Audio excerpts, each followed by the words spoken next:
Hello everyone, welcome to Mentors Hub. मेरा नाम है तपन कुमार और आज हम पढ़ेंगे importance of ancient Indian history के बारे में, प्राचीन भारत के इतिहास के महत्व के बारे में। बेसिक्स देख लेते हैं कि टाइमलाइन क्या होता है और सेंचुरी क्या होता है।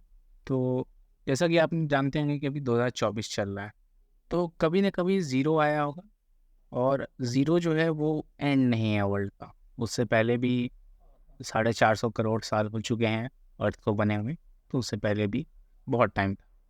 ये एक्चुअली जो है, जो अभी हम लोग ये इंग्लिश कैलेंडर फॉलो करते हैं और वर्ल्ड वाइड इसको रिकग्नाइज किया गया है, वो बर्थ ऑफ जीसस क्राइस्ट जब हुआ था उस टाइम बनाया गया था कुछ क्रिश्चियंस लोगों द्वारा, जिसमें से बहुत मुख्य भूमिका पोप ग्रेगोरियन ने निभाई थी, जिनके नाम पे ये ग्रेगोरियन कैलेंडर नाम भी पड़ा है। चलिए देखते हैं किस तरह से समझना है इसको। तो अभी जैसे 2024 चल रहा है और ज़ीरो जो है वो birth year of Jesus Christ, तो उससे अगर हम 300 साल आगे आएंगे तो उसको हम कहते हैं कॉमन एरा या एनो डोमिनी, या फिर हम हिंदी में इसको 300 ईस्वी कहेंगे। वैसा ही अगर हम ज़ीरो से 1500 साल आगे आएंगे तो 1526 कॉमन एरा या 1526 एनो डोमिनी या फिर 1526 ईस्वी कह सकते हैं। वैसा ही अगर हम यहाँ से 100 साल पीछे, जो बर्थ ऑफ जीसस क्राइस्ट है, उसे 600 साल पीछे जाएंगे तो उसको हम 600 बिफोर कॉमन एरा कह सकते हैं या 600 बिफोर क्राइस्ट कह सकते हैं, या हिंदी में 600 ईसा पूर्व कहते हैं।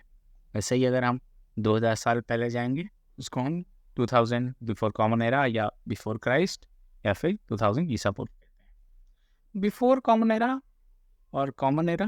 और बिफोर क्राइस्ट और एना डोमिनी, इसमें डिफरेंस बेसिक सा ये है कि बीसी और सी जो है वो न्यूट्रल टर्म है थोड़ा, और जो ये बिफोर क्राइस्ट और एना डोमिनी जो है ये थोड़ा सा रिलीजियस टर्म हो जाता है। डेट्स हमें हेल्प करती हैं समझने में कि कौन से पीरियड में किस रूलर का शासन था और क्या क्या घटनाएं हुई। बस इसके अलावा इंडियन कैलेंडर्स भी है बहुत सारे, तो आइए देखते हैं एक दो कैलेंडर के बारे में। जैसे शका कैलेंडर है, वो 78 AD में आया था। विक्रमादित्य कैलेंडर 58 BC में और गुप्ता 319 AD में। जो शका कैलेंडर है वो है गवर्नमेंट ऑफ इंडिया द्वारा भी ऑफिशियली रिकग्नाइज्ड और हर साल गवर्नमेंट ऑफ इंडिया द्वारा रिलीज भी किया जाता है। अभी चल रहा है शका कैलेंडर के हिसाब से 1946 शका कैलेंडर जो है वो इंग्लिश कैलेंडर से 78 ईयर्स पीछे चलता है। इसके अलावा और भी कैलेंडर्स है, 10-15 कैलेंडर्स, इंडियन कैलेंडर्स। हर रूलर ने अपने टाइम पे अपना कैलेंडर लाने का कोशिश किया था। आगे देखते हैं हम सेंचुरी के बारे में। 100 साल में एक सेंचुरी होता है और सेंचुरी को हिंदी में शताब्दी भी कहते हैं। वैसे ही डिकेड होता है 10 साल का, और डिकेड को हिंदी में दशक कहते हैं। अभी चल रहा है 21st सेंचुरी, ठीक है। तो अगर हमें पता करना है कि कौन से ईयर से कौन से ईयर तक 21st सेंचुरी है, आप कुछ नहीं करना है, 21 लिखना है और उसके बाद 2 0 कर देना है। यहाँ पे उससे पहले 20 लिखिए और इसका 21 का -1 और यहाँ पे 0 का 0 हो जाएगा, ठीक है। और ये जो लास्ट वाला 0 है ये इसका 1 हो जाएगा। तो 2001 से लेके 2100 21st सेंचुरी। एक और एग्जाम्पल समझा देता हूँ। देखिए जैसे 13 सेंचुरी है अगर, तो कुछ नहीं करना है, 13 लेना है और 00 लगा देना है, और ये जो 13 है ये 12 हो जाएगा, और ये 0 का 0 रहेगा, और ये जो 0 है उसका 1 हो जाएगा। तो 1201 से 1300 तक 13 सेंचुरी हो गया। चलिए आगे हम एंशिएंट इंडियन हिस्ट्री क्रोनोलॉजी को समझते हैं। जो एंशिएंट इंडियन हिस्ट्री है वो 3 पार्ट में बटा हुआ है: pre historic era, proto historic era और हिस्टोरिकल एरा। जो प्री हिस्टोरिक एरा है वो 2 मिलियन BC से स्टार्ट होता है। जो हमारे अर्ली ह्यूमंस की एग्जिस्टेंस है उसके एविडेंसेस 2 मिलियन BC में पाए जाते हैं, और ये 10,000 BC तक है, जो पैलेलिथिक एज होता है। पैलियो मतलब होता है ओल्ड, लिथिक मतलब स्टोन, तो ओल्ड स्टोन एज। इस समय इंसान प्रिमिटिव था, मोस्टली शिकार करता था। आग के बारे में इसको पता था इंसान को, और बस लिखना नहीं आता था उस टाइम इंसान को। इसीलिए हमें जितने भी एविडेंसेस इस टाइम के मिले हैं वो आर्कियोलॉजिकल एविडेंस हैं, पुरातात्विक स्रोत हैं, और जो हमें खुदाई में मिले एक्सकेवेशन में। और समझिए कि 19 लाख साल तक इंसान ऐसे ही रहा था। जो भारत का जो है अर्लीस्ट ह्यूमन हिस्ट्री वो स्टार्ट होता है लगभग 5 लाख BC से 2.5 लाख BC तक, जो हमें एविडेंसेस मिले हैं उसके हिसाब से। नेक्स्ट है मेसोलिथिक एज, जो कि स्टार्ट होगा 10,000 BC से 8,000 BC तक। मेजो का मतलब है मिडिल, लिथिक का मतलब स्टोन, तो मिडिल स्टोन एज जो है इसमें इंसान स्टोन के बारे में जानता था, थोड़ा सा कोई स्टोन के बारे में। तो पहले जो था पैलेलिथिक में वो इंसान स्टोन से सिर्फ हंटिंग करता था या फिर थोड़ा और बहुत काम। लेकिन यहाँ पे मेसोलिथिक एज में इंसान ने उस स्टोन को पॉलिश करना चालू किया और 2-3 सेंटीमीटर के छोटे छोटे पॉलिश स्टोन्स बनाए जो छोटे मोटे एग्रीकल्चर के काम के लिए काम आते थे। और इस टाइम में ही मेसोलिथिक पीरियड में ही इंसान ने डोमेस्टिकाइजेशन ऑफ एनिमल को चालू किया था। इसके बाद न्यूलिथिक एज आता है जो 8,000 BC से 4,000 BC तक का है। इसको न्यू स्टेन एज भी बोला जाता है। इस समय इंसान ने एग्रीकल्चर सीख लिया था और जो पहला साइट है हमारे इंडियन सबकॉन्टिनेंट में एग्रीकल्चर का वो हमें मिला है मेहरदर पाकिस्तान में 7,000 BC के अराउंड। ठीक है, उसके बाद चैल्कोलिथिक एज, ये 4,000 BC से 1,500 BC तक है। चैल्को का मतलब होता है कॉपर, स्टोन लिथिक का मतलब होता है कॉपर स्टोन एज। यहाँ पे इंसान ने पहले टाइम मेटल से यूज़ सीखा था और जितने भी साइट्स हमें जो कॉपर जहाँ पे मिले हैं उनको नाम दिया जाता है चैल्कोलिथिक साइट्स। इस समय भी इंसान को अभी तक लिखना नहीं आया था, इस समय में भी हमें आर्कियोलॉजिकल एविडेंसेस से ही पता चलता है। इसके बाद शुरू होता है प्रोटो हिस्टोरिक एरा। तो इस समय जो था वो इंसान को प्रोटो हिस्टोरिक एरा में इंसान को लिखना आता था, लेकिन ये आज तक डिकोड नहीं हो पाया वो लैंग्वेज। ये जैसे आप सील देख पा रहे हड़प्पन सील, तो यहाँ पे लिखा हुआ है कुछ लेकिन आज तक ही डिकोड नहीं हो पाया है। और प्रोटो हिस्टोरिक एरा में हम पढ़ेंगे इंडस वैली सिविलाइजेशन के बारे में जो 2700 BC से 1800 BC तक है। इंडस वैली सिविलाइजेशन के बारे में ज़्यादातर हमें बाहर की सिविलाइजेशन से पता चलता है, जैसे कि मेसोपोटामियन सिविलाइजेशन जो है उसने है इंडस वैली सिविलाइजेशन के बारे में बहुत कुछ लिखा हुआ है। और ये जो था वो फर्स्ट अर्बन सिविलाइजेशन था इंडिया का, क्योंकि इसमें जो कैरेक्टरिस्टिक्स होते हैं अर्बन सिविलाइजेशन के वो भी थे, जैसे कि जो कैरेक्टरिस्टिक होते हैं अर्बन सिविलाइजेशन के centralise polity, economic multiplicity professions का होता है इस टाइम इकोनॉमी में, जो भी है सर्विस सेक्टर या जिसको बोलते हैं आज के समय हम तो मैन्युफैक्चरिंग सेक्टर है, इंडस्ट्रियल सेक्टर है, और कॉस्मोपॉलिटन सोसाइटी जैसे कि हिंदू, मुस्लिम, सिख्स, ज्यूइश उस टाइम भी रहते थे। तो ये 3 कैरेक्टरिस्टिक होते हैं अर्बनाइजेशन के, ये तीनों हमें इंडस वैली सिविलाइजेशन नाम मिलता है। इंडस वैली सिविलाइजेशन को ब्रॉन्ज एज के भी नाम से जाना जाता है, क्योंकि हमें यहाँ पे कुछ इक्विपमेंट्स मिले हैं, कुछ क्या बहुत सारे इक्विपमेंट्स मिले हैं ब्रॉन्ज के। और जैसे ब्रॉन्ज एक्चुअली एक अलॉय है जो टिन और कॉपर से मिलके बनता है। तो अफ़गानिस्तान में अबंडेंस टिन मिलता है और राजस्थान में कॉपर, और उसको मिला के इन लोगों ने जो इंडस वैली सिविलाइजेशन में लोग रहते हैं उन्होंने ब्रॉन्ज बनाया, तो इसलिए इस समय को ब्रॉन्ज एज भी बोला जाता है। इसके बाद हम पढ़ते हैं हिस्टोरिकल एरा के बारे में। हिस्टोरिकल एरा 1500 BC से शुरू होता है जो कि है वैदिक एज। यहाँ पे आर्यन इन्वेजन भी होता है, तो आर्यन के साथ ही वैदिक नॉलेज भी इंडिया में आती है। जो अर्ली वैदिक एज है वो 1500 से 1000 BC तक है, जिसमें कि ऋग वेदा लिखी गई थी। और जो लेटर वैदिक एज है वो 1000 से 600 BC तक है, जिसमें बाकी 3 वेद सामवेद, यजुर्वेद, अथर्ववेद लिखी गई थी। वेदा जो होते हैं वो रिलीजियस बुक होते हैं जो हमें पॉलिटी, सोसाइटी और इकोनॉमी के बारे में बताते हैं, समाज की उस समय के बारे में। बल्कि वैदिक एज में हमें फर्स्ट टाइम आयरन के एविडेंसेस भी मिलते हैं, इसलिए वैदिक एज को आयरन एज भी बोलते हैं। जो फर्स्ट आयरन के एविडेंसेस हमें मिले हैं वो 700 से 600 BC में मिले हैं, और इसका जो फर्स्ट एविडेंस था वो हमें यजुर्वेद या अथर्ववेद में मिले हैं।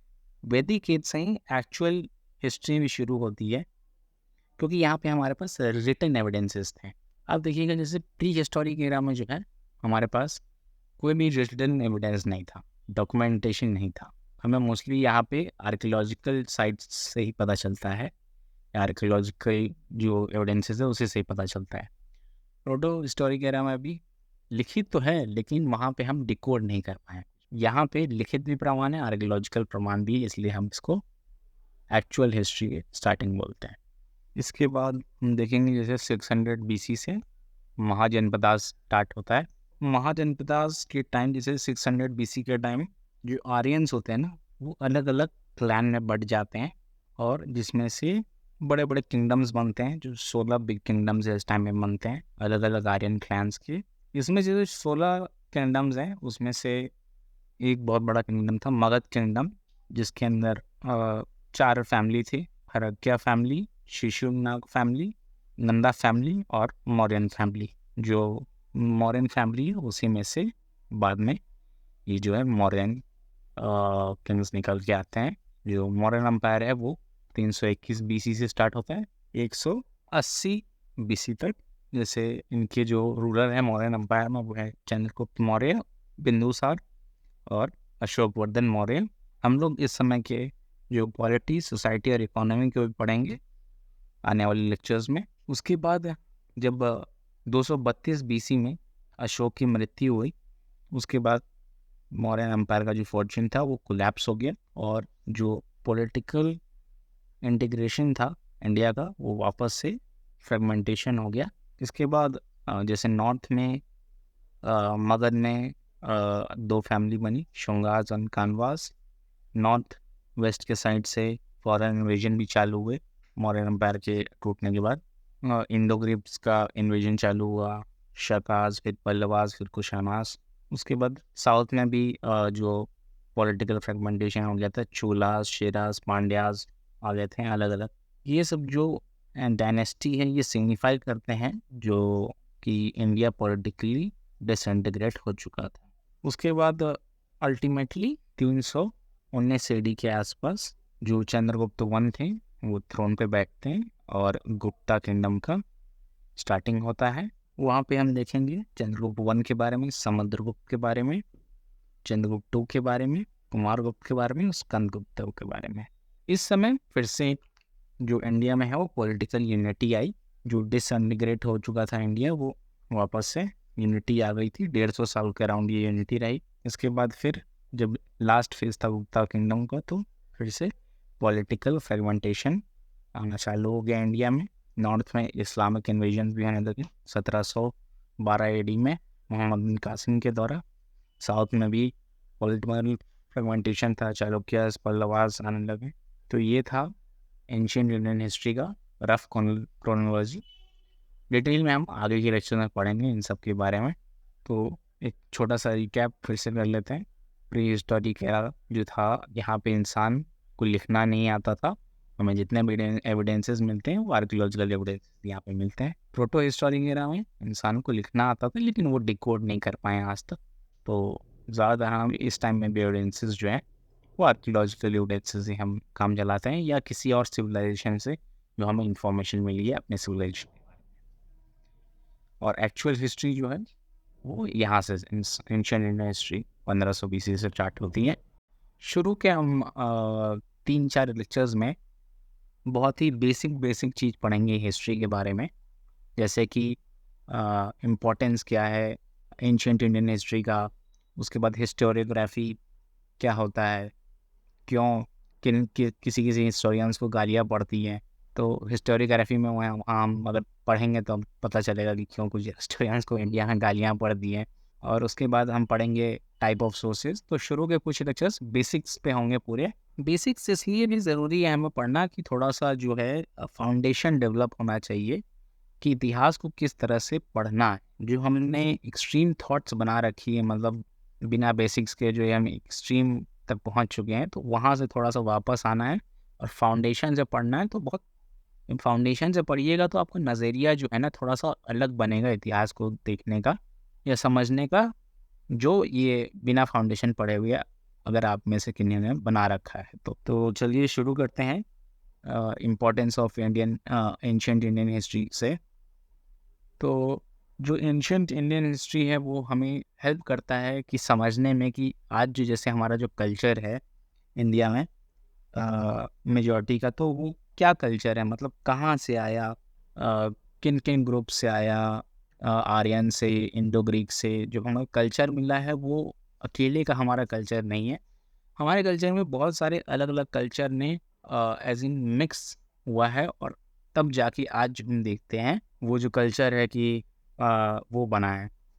तो वही हम आने वाले लेक्चर्स में देखेंगे कि कौन कौन से कल्चर्स है, Aryans, Indo Greeks, Persian, Turks और भी बहुत सारे लोग। उसके बाद interaction, importance ancient Indian history में इंटरेक्शन की भी है, क्योंकि आज जैसे हम देखते हैं आर्यंस वर्सेस जो द्रविडियंस की लड़ाई है, मतलब एक तरह से लड़ाई कहते हैं, तो क्यों है आज वो भी समझेंगे। इसलिए भी एंशिएंट इंडियन हिस्ट्री पढ़ना ज़रूरी है समझने के लिए कि कहाँ से ये उत्पन्न हुई जो ये लड़ाइयाँ थी। और मतलब लड़ाई तो मतलब नहीं कहना चाहिए, पर बहस के लिए इंटरेक्शन ज़रूरी है कि समझना कि कहाँ से आया। उसके बाद जो रिलीजन है इंडिया में, तो रिलीजन का जो डेवलपमेंट हुआ वो कैसे हुआ धीरे धीरे, जैसे हिंदुइज़्म हो, जैनिज़्म हो, बुद्धिज़्म हो, और फिर क्यों मतलब आज जो जैसे कुछ लोग कहते हैं कि इंडिया को हिंदू राष्ट्र बना देना चाहिए ये हो, तो वो इतिहास पढ़ के हमें समझ आएगा कि सही होगा वो करना या गलत। अगर हम इतिहास देखें भी अगर शुरू से, तो इंडिया मतलब बहुत सारे अलग-अलग रिलीजन से at the same time rule हुआ है। वो चाहे अब अगर हम एंशिएंट इंडियन इंडियन हिस्ट्री में देख लें, तो वहाँ पे हिंदूज़ भी थे, जैन्स भी थे। अब देखें अगर गुप्ता में, मौर्य में, फिर बुद्धिस्ट भी थे, अशोक हो गया। वैसे ही मिडिवल में आ जाए तो वहाँ पे भी हिंदू रूलर थे, मुस्लिम रूलर्स थे, सिख रूलर्स थे। फिर अब मॉडर्न में आ जाए वहाँ पे तो हिंदू, सिख, मुस्लिम सब ने मिलकर आज़ादी की लड़ाई भी एक साथ लड़ी। तो समझेंगे कि कैसे कैसे रिलीजन का डेवलपमेंट हुआ। और उसके बाद जो ये जैसे आजकल जो हम भारतवर्ष नाम सुनते हैं, तो ये जो नाम है ये मतलब तो ये 19th या 20th सेंचुरी में आया है। पर अगर हम हिस्ट्री देखें तो हमें 3 ही चीज़ मिलती है, 3 नाम मिलते हैं, जम्बूद्वीप, आर्यवर्त और भारतवर्ष।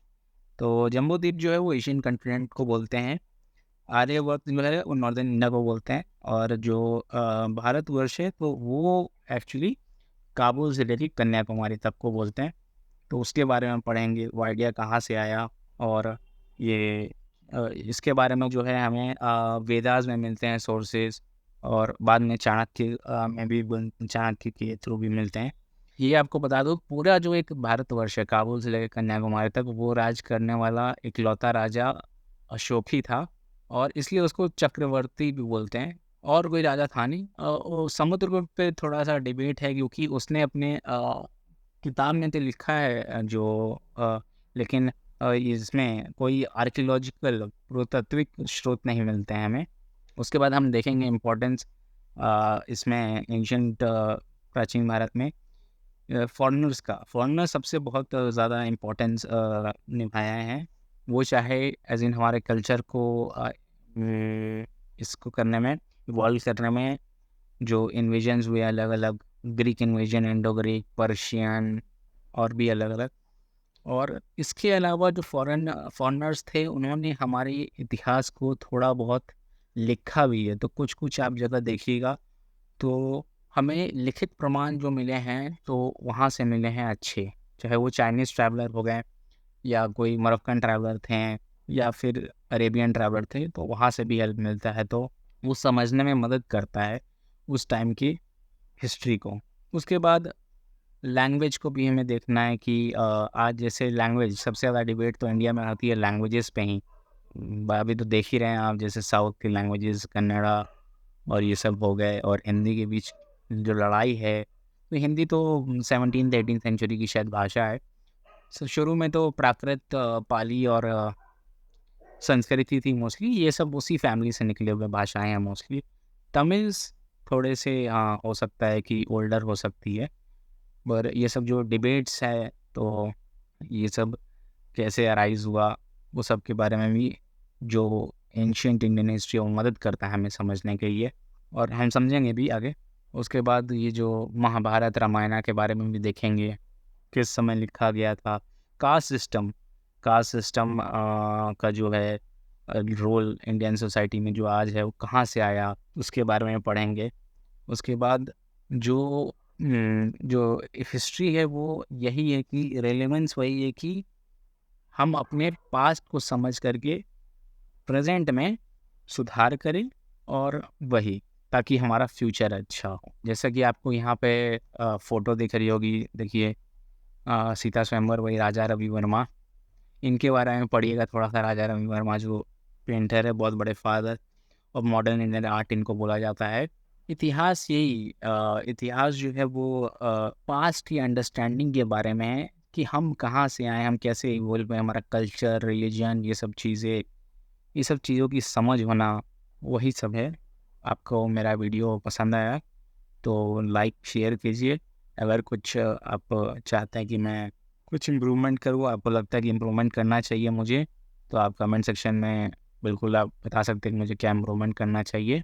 और इसका अगर आपको पीडीएफ चाहिए तो हमारे डिस्कॉर्ड चैनल से जुड़ें, जिसका लिंक आपको कमेंट सेक्शन में मिल जाएगा। मिलते हैं आपसे अगले लेक्चर में, तब तक के लिए धन्यवाद।